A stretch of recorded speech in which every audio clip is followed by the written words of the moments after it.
kecil aku kan dilahirkan dari keluarga yang papaku itu UNICEF. UNICEF itu kan dari mulai anak terlantar, anak negara-negara miskin. Jadi aku hidup dari lahir sampai aku SD itu melihat negara-negara yang kelaparan.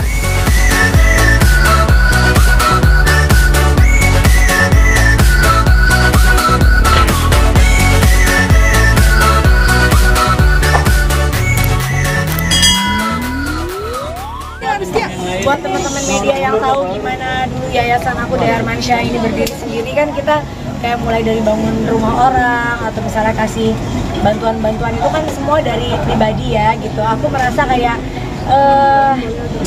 bantu hilang gitu. Aku tuh ngerasa kok kayaknya aku butuh yang lebih besar daripada itu gitu. Dan akhirnya ketika dengan program-program Deharmansyah kemarin, aku berpikir gimana ya bisa ngasih bantuan ke orang lain atau misalnya lewat, apalagi aku concern banget sama masalah pendidikan dan anak ya gitu. Dan aku tidak ada maksudnya niat aku tuh karena mau begini makanya aku sosial, karena aku dari halo selebriti nggak Pak? Halo tahun ya aku melakukan hal ini. Akhirnya begitu ditawarin sama kita, ngobrol sama Ci Airin, yuk kita buat suatu yayasan yang lebih besar, yang skupnya bantuannya bisa juga lebih besar. Dengan alhamdulillah sekarang udah ada 600 anak under kita yang benar-benar kita support kehidupannya gitu. Dan kita happy banget dengan apa yang udah kita lakukan, padahal kita baru.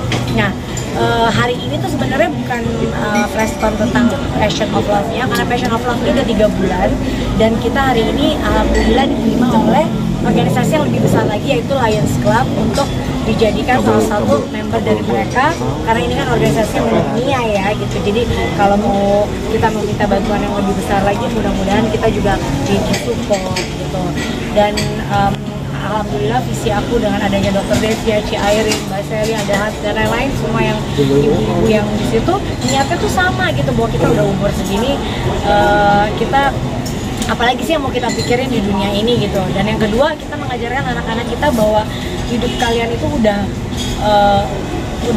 enak gitu. Kalian bukan hanya hidup untuk diri sendiri, tapi kalian hidup untuk bisa membantu orang lain gitu. Karena di agamaku diajarkan bahwa apa yang kita dapat aja kita harus membagi beberapa persen untuk orang lain gitu. Jadi kita hidup sebenarnya akan membantu orang yang membutuhkan gitu. Makanya itulah dibutuhkannya orang-orang yang mampu untuk membantu yang nggak mampu gitu. Jadi mudah-mudahan dengan kegiatan kita hari ini yang continue, kalau ini kan udah yayasan yang lumayan besar ya, jadi kita akan melakukan program-program yang continue. Nanti mungkin teman-teman kalau memang mau gitu untuk ikut kita jalan pada saat proses kita ngumpulin anak-anak itu, nanti akan dihibur oleh Arsi. Nanti juga aku akan memberi kelas, misalnya kelas bagaimana kan banyak sekarang kayak dibully, diperkosa sama keluarga terdekat, semua nggak berani speak up. Dan hati-hati loh, korban pemerkosaan anak pada anak itu terjadi selalu dari orang terdekat, dan mereka nggak mau ngomong karena takut keluarga sendiri, om sendiri, kakak sendiri gitu kan. Kalau orang luar mereka bisa teriak ke orang tuanya. Nah itulah concern kita. Dan juga kalian juga perlu tahu bahwa tingkat HIV di Indonesia ini sangat besar, hanya saja yang telah dilaporkan itu sedikit. Karena apa? Karena orang malu dan mau tes HIV itu kayak masih tabu gitu.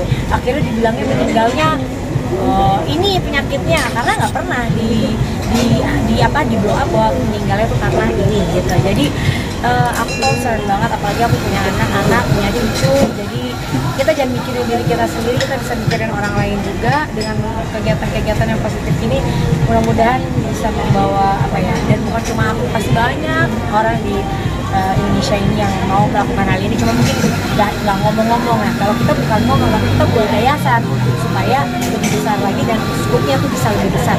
Bunda, ini kan goals besarnya apa sih Bun, kalau boleh tahu Bun? Dengan bergabung di sini Bun, ya yayasan yang lebih besar lagi. Enggak loh. Banyak banget teman-teman yang berpikir kayak ini kegiatan ini kah, kegiatan misalnya aku mau ini mau itu, nggak ada. Aku udah 12 tahun melakukan ini dan alhamdulillah memang ini kegiatan personal ya. Dan sekarang kita yayasan gitu, nggak ada karena mau begini mau begitu mau apa, enggak. Jadi benar-benar nggak ada ya, niat pengen membantu orang lain aja gitu. Karena dari kecil aku kan dilahirkan dari keluarga yang papaku itu UNICEF. UNICEF itu kan dari mulai anak terlantar, anak negara-negara miskin. Jadi aku hidup dari lahir sampai aku SD itu melihat negara-negara yang kelaparan. Kita pindah dari Sri Lanka, Nigeria. Aku hampir lahir di Pakistan cuma 8 bulan lagi tembak-tembakan di keluarga keluarga Menu semua dipulangin ke Indonesia kan. Mamaku waktu itu udah masuk ke kolam berenang 8 bulan ke kolam renang yang gak ada air karena menyelamatkan diri waktu itu lagi perang. Jadi papaku yang memang dari dulu karena S3-nya dokter memang diperbantukan di UNICEF untuk negara-negara yang membutuhkan. Jadi kayak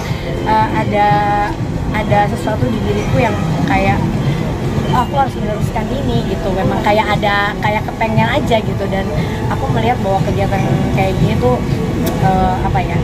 saat kita berhasil melakukan sesuatu untuk orang lain tuh bahagianya luar biasa. Tapi ada trauma sendiri nggak sih dari kecil mungkin melihat seperti itu?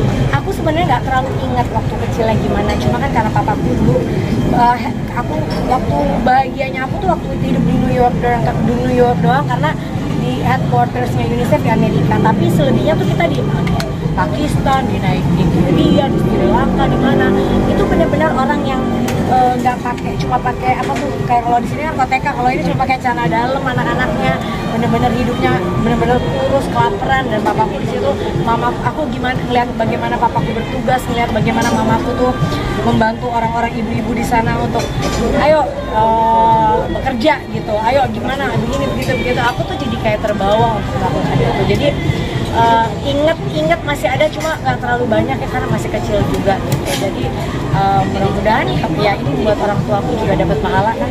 Aku anak yatim piatu, aku tidak bisa membahagiakan mereka dengan cara lain, mungkin dengan cara ini mereka bahagia lihat aku di sana.